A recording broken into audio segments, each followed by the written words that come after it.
Okay, hello and welcome guys. आज के video में हम सॉल्व करने वाले हैं डिसोल्यूशन ऑफ पार्टनरशिप फॉर्म का ऑब्जेक्टिव टाइप क्वेश्चन। ठीक है, इसमें हम लोग 3 क्वेश्चन सॉल्व करने वाले हैं। सबसे पहले मल्टीपल चॉइस क्वेश्चन, फिर उसके बाद हम लोग सॉल्व करने वाले हैं वर्ड टर्म फ्रेज। आपको स्टेटमेंट दिया होगा, आपको 1 वर्ड में आंसर देना होता है। उसके बाद हम लोग ट्रू और फॉल्स सॉल्व करेंगे। ठीक है, तो काफ़ी इंपॉर्टेंट है ये। आपको पता है कि बोर्ड के एग्जाम में 20 मार्क का ऑब्जेक्टिव टाइप क्वेश्चन आता है। तो अगर 6 या 7 चैप्टर आपको पढ़ने हैं टोटल, 6 या 7 चैप्टर में अगर आप ऑब्जेक्टिव क्वेश्चन अच्छे से सॉल्व कर लेते हो तो आपके 20 मार्क तो वहीं पे बन जाएंगे और काफ़ी अच्छा आप स्कोर कर सकते हो। ठीक है, तो आई होप आप लोग पूरा वीडियो देखोगे और अपने फ्रेंड्स में शेयर भी करोगे। ठीक है, चलो थैंक यू।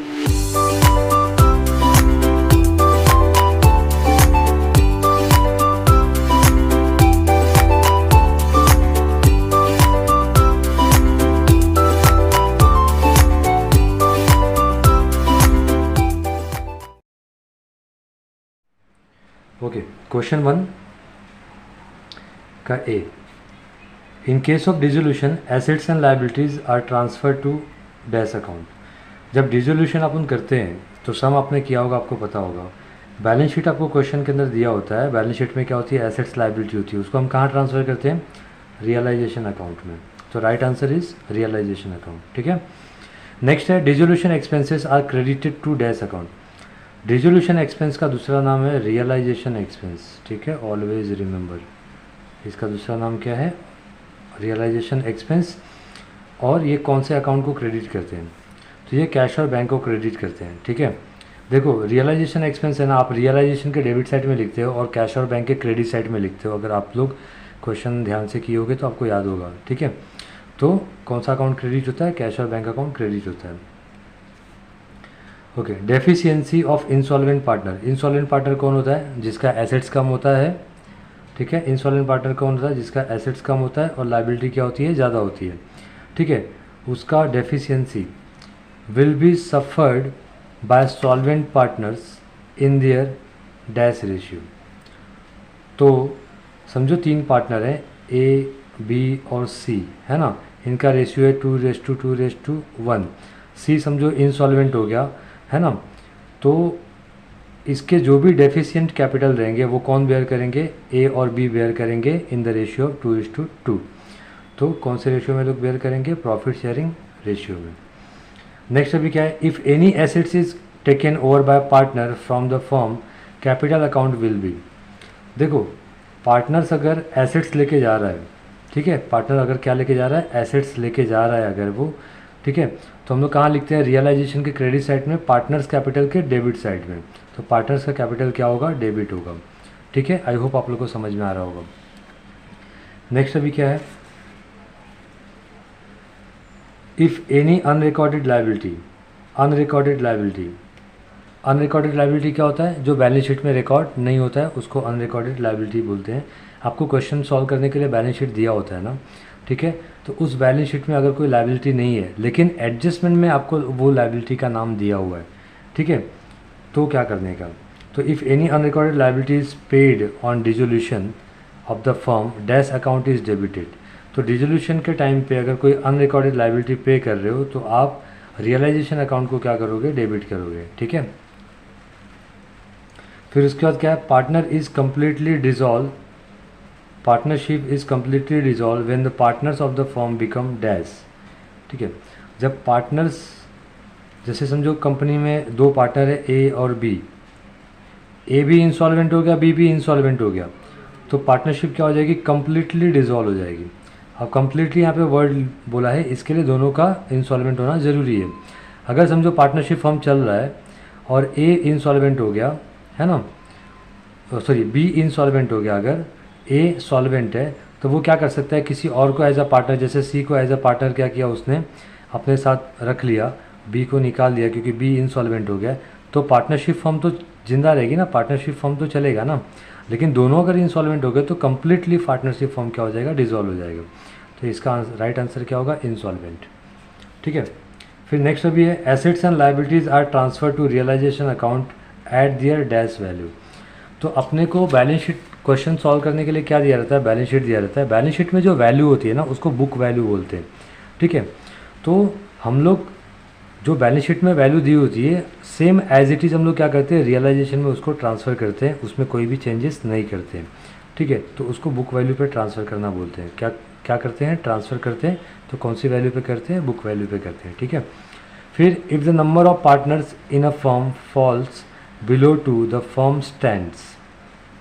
देखो, पार्टनरशिप फर्म के लिए मैक्सिमम मिनिमम कितने पार्टनर चाहिए, 2 पार्टनर तो चाहिए, ए और बी, एटलीस्ट 2 पार्टनर तो चाहिए। एक पार्टनर अगर क्या हो गया, चला गया या मर गया या इंसॉल्वेंट हो गया, है ना, तो बचा कितना, एक, तो वो फर्म क्या हो जाएगा, डिसॉल्व हो जाएगा। ठीक है,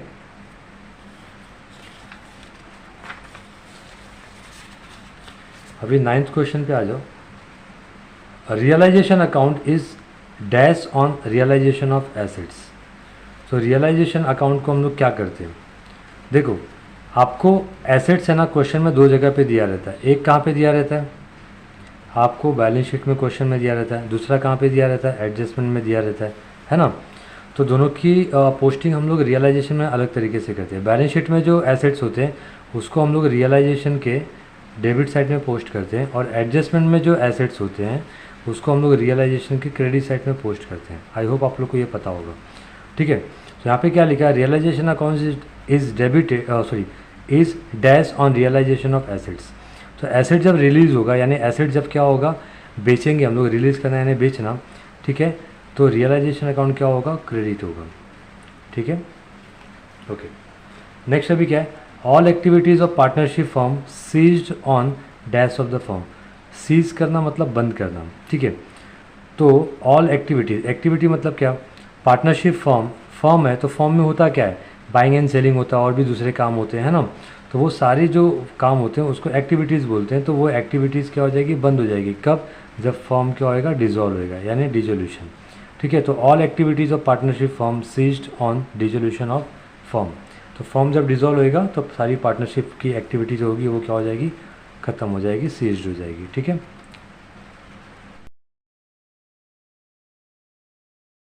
ओके। क्वेश्चन 1 का बी करने जा रहे हैं हम लोग। Give word term phrase. ठीक है, इसमें आपको 1 वर्ड में क्या देना है, आंसर देना है। तो पहला क्या है, debit balance of realisation account. ठीक है, अब रियलाइजेशन अकाउंट कौन सा अकाउंट होता है, याद रखो, रियलाइजेशन अकाउंट जो होता है वो नॉमिनल अकाउंट होता है। कौन सा अकाउंट होता है, नॉमिनल अकाउंट होता है। तो नॉमिनल अकाउंट जो होता है उसमें डेबिट क्या होता है, एक्सपेंस, क्रेडिट क्या होता है, इनकम। तो रियलाइजेशन अकाउंट जो है, ठीक है, उसमें डेबिट साइड में क्या होता है, सब एक्सपेंस होते हैं, और क्रेडिट साइड में क्या होता है, इनकम होता है। ठीक है, तो अब यहाँ पे क्या बोला है कि डेबिट बैलेंस मतलब डेबिट साइड का टोटल ज़्यादा है। तो टोटल किसका ज़्यादा है, एक्सपेंस का। तो एक्सपेंस अगर ज़्यादा होगा इनकम से तो क्या होएगा, लॉस होएगा। तो इसको बोलते हैं रियलाइजेशन लॉस। क्या बोलते हैं, रियलाइजेशन लॉस। ठीक है, फिर नेक्स्ट अभी क्या है, winding up of partnership firm. Partnership firm को अगर बंद करेंगे तो उसको क्या बोलते हैं, तो उसको डिसोल्यूशन बोलते हैं। पार्टनरशिप फर्म को बंद करते तो क्या बोलते हैं, डिसोल्यूशन ऑफ फर्म। ठीक है, फिर अगला है an account open to find out profit और loss on realisation of assets realisation मतलब एसेट्स को बेचना, एंड सेटलमेंट ऑफ लायबिलिटी। तो रियलाइजेशन एसेट्स को बेचने के लिए और लायबिलिटीज़ को पे करने के लिए हम कौन सा अकाउंट ओपन करते हैं, तो हम अकाउंट ओपन करते हैं रियलाइजेशन अकाउंट। ठीक है, ओके, आई होप आप लोगों को समझ रहा होगा। Debit balance of insolvent partners capital account. Insolvent partner जो होता है अगर उसका कैपिटल अकाउंट का डेबिट बैलेंस यानी डेबिट साइड का टोटल ज़्यादा आता है तो उसको कैपिटल डेफिशिएंसी बोलते हैं। ठीक है, याद रखना है, सब सम्स करोगे तो आप लोग को समझ में आएगा, कैपिटल डेफिशिएंसी। ठीक है, डेफिशिएंट होना यानी कम होना, तो कैपिटल कम हो गया। ठीक है, तो पार्टनर्स कैपिटल का अकाउंट अगर जब बनाते हो आप, तो अगर डेबिट बैलेंस यानी डेबिट साइड का अगर टोटल ज़्यादा होगा तो उसको कैपिटल डेफिशिएंसी बोलते हैं। ठीक है, अगला है credit balance of realisation account. देखो यहाँ पे पहले क्वेश्चन में क्या पढ़ा था, डेबिट बैलेंस ऑफ रियलाइजेशन क्या होता है, रियलाइजेशन लॉस।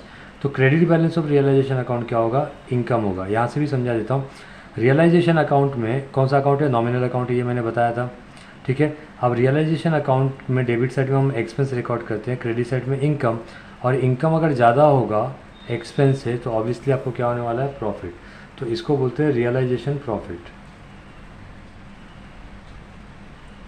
Realisation profit. फिर conversion of assets into cash on dissolution of firm, ठीक है। देखो कन्वर्ट करना मतलब चेंज करना। एसेट्स जैसे आपके पास चेयर है ना, तो चेयर कैश में कब कन्वर्ट होगा, जब उसको आप बेचोगे। तो डिसोल्यूशन के टाइम पे जब अपन एसेट्स बेचते हैं तो उसको क्या बोलते हैं, realisation of assets, realisation of assets, ठीक है। Liability likely to arise in future on happening of certain event, on happening of certain event मतलब आपकी ऐसी लायबिलिटी जो फ्यूचर में किसी ना किसी तरीके से अराइज होगी, या अराइज हो भी सकती है, नहीं भी हो सकती है। तो ऐसे में ऐसे लायबिलिटी को कंटिंजेंट लायबिलिटी बोलते हैं, कंटिंजेंट लायबिलिटी, ठीक है। कुछ चीज़ें आपको नहीं समझेगा तो याद रख लो, याद कर लो उसको। Assets which are not recorded in the books of account, तो जिसको रिकॉर्ड नहीं किया है उसको अनरिकॉर्डेड एसेट्स बोलते हैं, ठीक है। एसेट्स जो कि रिकॉर्ड नहीं किया है तो क्या बोलेंगे, अनरिकॉर्डेड एसेट्स, ठीक है। फिर नेक्स्ट अभी क्या है, the accounts which shows realisation of assets and discharge of liability. Account क्या शो करता है, realisation of assets and discharge of liability. तो ये ऊपर भी हमने पढ़ा था, ठीक है। किसमें, फिल इन द ब्लैंक्स में भी पढ़ा था हमने। तो इसका आंसर आएगा रियलाइजेशन अकाउंट।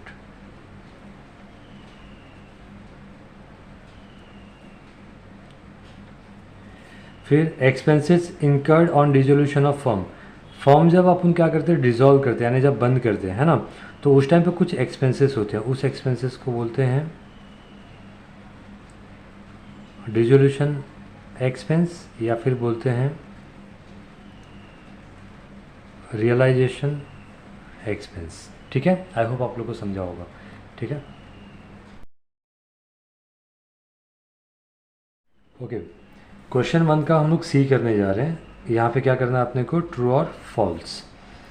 तो देखो अभी पहला, the firm must be dissolve on retirement of partner. तो भैया रिटायरमेंट पे हम लोग फर्म को डिज़ोल्व नहीं करते हैं। फर्म को कब डिज़ोल्व करते हैं, जब पार्टनर्स का आपस में क्या हो जाएगा, डिस्प्यूट हो जाए, ठीक है। या फिर दोनों पार्टनर क्या हो गए, इंसॉल्वेंट हो गए, या फिर कोई दो में से एक पार्टनर इंसॉल्वेंट हो गया, या फिर एग्रीमेंट ख़त्म हो गया। तो ये कुछ रीज़न होते हैं जिसकी वजह से फर्म को क्या किया जाता है, डिज़ोल्व किया जाता है। बट यहाँ पे रिटायरमेंट बोला है तो ये स्टेटमेंट क्या है, फॉल्स है, ठीक है। ओके, नेक्स्ट अभी है, on dissolution cash bank account is close automatically. Yes, it is true. आप लोग 2-4 सम करोगे तो आपको आइडिया आ जाएगा, या फिर आ गया होगा आपको आइडिया कि हम लोग क्या करते हैं, जब सम सॉल्व करते हैं और कैश और बैंक अपने आप टैली हो जाता है तो हम लोग बोलते हैं कि हमारा सम राइट गया है ना। ओके, नेक्स्ट है, on dissolution bank overdraft is transfer to realisation account. तो यस, इट इज़ ट्रू, ठीक है। ऑन डिसोल्यूशन का टाइम पे बैंक ओवरड्राफ्ट हम इसको किस में काउंट करेंगे, लायबिलिटी में काउंट करते हैं। बहुत लोग है ना कैश और बैंक अकाउंट के क्रेडिट साइड में भी ट्रांसफ़र करते हैं, बट राइट क्या होगा कि आप रियलाइजेशन के क्रेडिट साइड में ट्रांसफ़र करो, ठीक है। तो रियलाइजेशन अकाउंट में बैंक ओवरड्राफ्ट ट्रांसफ़र होता है, तो ये स्टेटमेंट भी क्या है, ट्रू है। ओके, नेक्स्ट अभी है, a solvent partner having debit balance. Solvent partner है लेकिन डेबिट बैलेंस है उसका, किसमें, कैपिटल में। कैपिटल में डेबिट है मतलब उसका कैपिटल शॉर्ट है, ठीक है। Account does not share the deficiency of the insolvent partners capital account. तो ये स्टेटमेंट भाई फॉल्स है। अगर पार्टनर सॉल्वेंट है, समझो दो पार्टनर है ए और बी, है ना, तो बी इंसॉल्वेंट हो गया, ठीक है। तो इंसॉल्वेंट पार्टनर का जो भी डेफिशिएंट कैपिटल रहेगा, जो भी कैपिटल उसका शॉर्ट रहेगा, वो कौन शेयर करके लेगा, ए शेयर करके लेगा। समझो 3 पार्टनर है, सी भी है, तो सी समझो इंसॉल्वेंट हो गया, है ना। तो सी अगर इंसॉल्वेंट हो गया ठीक है, भिखारी हो गया समझो। तो बाकी ये दोनों पार्टनर जो हैं, जो दोनों सॉल्वेंट हैं, ये दोनों जो भी इसका डेफिशिएंट कैपिटल रहेगा वो ये लोग आपस में शेयर करके लेंगे। ठीक है, मतलब ये हुआ कि सी की जितनी भी लाइबिलिटी आती है वो सारी लाइबिलिटी ए और बी को चुकानी पड़ेगी, भले ही ए या बी का कैपिटल क्या है, डेबिट है तो भी। ठीक है, लेकिन कैपिटल डेबिट है बट वो क्या है, सॉल्वेंट है। ठीक है, ध्यान से ये एक्सप्लेनेशन को 2 से 3 बार रिवाइंड करके देख लेना आप लोग, तो आपको क्लियर हो जाएगा। At the time of dissolution of partnership firm all assets should be transfer to realisation account. ठीक है, तो सारे एसेट्स देखो एक्चुअली होता है तो यही है कि जितने भी एसेट्स होते हैं हम लोग क्या करते हैं, रियलाइजेशन अकाउंट में ट्रांसफ़र करते हैं।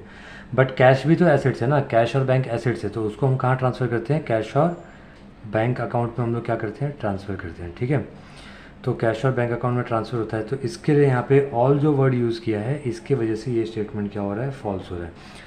तो हम लोग सारे एसेट्स तो ट्रांसफ़र करते हैं बट कुछ एसेट्स ऐसे होते हैं जो हम लोग ट्रांसफ़र नहीं करते हैं रियलाइजेशन में। ठीक है, debit balance of insolvent partner capital account is known as capital deficiency. Yes it is true. ठीक है, डेबिट बैलेंस है, अगर कोई अपना पार्टनर इंसॉल्वेंट है और उसका कैपिटल क्या है, डेबिट है ना, कैपिटल क्या है, डेबिट है, तो इसका मतलब उसके कैपिटल को क्या बोलेंगे, कैपिटल डेफिशिएंसी या फिर डेफिशिएंट कैपिटल बोलेंगे। At the time of dissolution loan from partner will be transfer to realisation account. ठीक है, तो लोन फ्रॉम पार्टनर कहाँ ट्रांसफ़र करते हैं, रियलाइजेशन अकाउंट में, ये भी फॉल्स है। लोन फ्रॉम पार्टनर जो है ना उसके लिए अलग से अकाउंट बनाते हैं और उसको फिर क्या करते हैं, हैंडल करते हैं। तो पार्टनर्स का लोन हम लोग कैसे हैंडल करेंगे ये आप लोग ने सम में सीखा होगा, तो याद रखना। लोन फ्रॉम बैंक ओवरड्राफ्ट है वो भी हम लोग कहाँ पे ट्रांसफ़र नहीं करते, रियलाइजेशन में, उसको हम लोग